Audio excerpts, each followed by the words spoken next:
ये बड़ा आश्चर्यचकित करने वाला जो बयान है आदरणीय कर्नल धनीराम शांडिल जी का आया है कल, जो कि सोलन से विधायक भी है, मंत्री भी है। उन्होंने जो है अपने पुत्र संजय शांडिल को यहाँ से नेक्स्ट कांग्रेस का उम्मीदवार जो है घोषित किया है। ये मैं समझता हूँ काफ़ी जो है आश्चर्यजनक भी है और अलोकतांत्रिक भी है। अगर ऐसा डिसीजन एक इतने सीनियर मंत्री लेते हैं तो ये नेचुरली ये बहुत बड़ा आश्चर्यजनक है ही।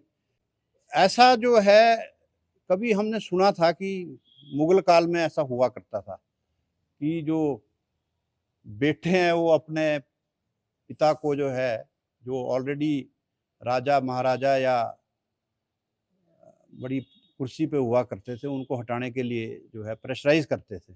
अभी कुछ दिन पहले नीरज भारती जी ने भी इसी तरह से, जो मंत्री जी हैं चंद्र कुमार जी, उनके ऊपर भी इसी तरह का प्रेशर क्रिएट किया था। और अब ये जो नई बात आई है वो भी एक इसी तरह की, एक मैं समझता हूँ एक क्रिया हो सकती है या एक ऐसा प्रेशर हो सकता है, क्योंकि कर्नल धनीराम शांडिल एक बहुत सुलझे हुए राजनीतिज्ञ है, उनसे ये एक्सपेक्टेशन है नहीं। लेकिन अगर हुई है तो कांग्रेस में जो कई सालों से लोग बैठे हैं और प्रतीक्षा में है कि कर्नल साहब जी अब रिज़ाइन करेंगे या हटेंगे या उनकी जो उम्मीदवारी जो है होगी, जो भी नए लोग बैठे हैं उसमें 5-6 लोग तो मेरी जो है मैं समझता हूँ, मैं उनको जानता हूँ। पलकराम कश्यप जी हैं, देवेंद्र कश्यप जी हैं, मदन कश्यप जी हैं और भूपेंद्र जी हैं, विनोद जी हैं। तो इस तरह के काफ़ी सारे लोग हैं कांग्रेस में जो इंतज़ार कर रहे थे कि अगर कर्नल धनीराम शांडिल जी हटते हैं तो वो अपनी उम्मीदवारी की जो है वो जिताएँगे कांग्रेस। लेकिन मेरा इतना ज़रूर कहना है कि ये जो इस तरह का जो अनडेमोक्रेटिक तरीका है, ये जो है होना नहीं चाहिए, क्योंकि इससे जो है वो एक लोकतांत्रिक प्रक्रिया और लोकतंत्र में लोगों का विश्वास जो है वो कम हो जाता है, मेरा ये मानना है। देखिए, भारतीय जनता पार्टी जब किसी को उम्मीदवार घोषित करती है या प्रत्याशी घोषित करती है तो अ, उसको बड़ा सम्मान देती है।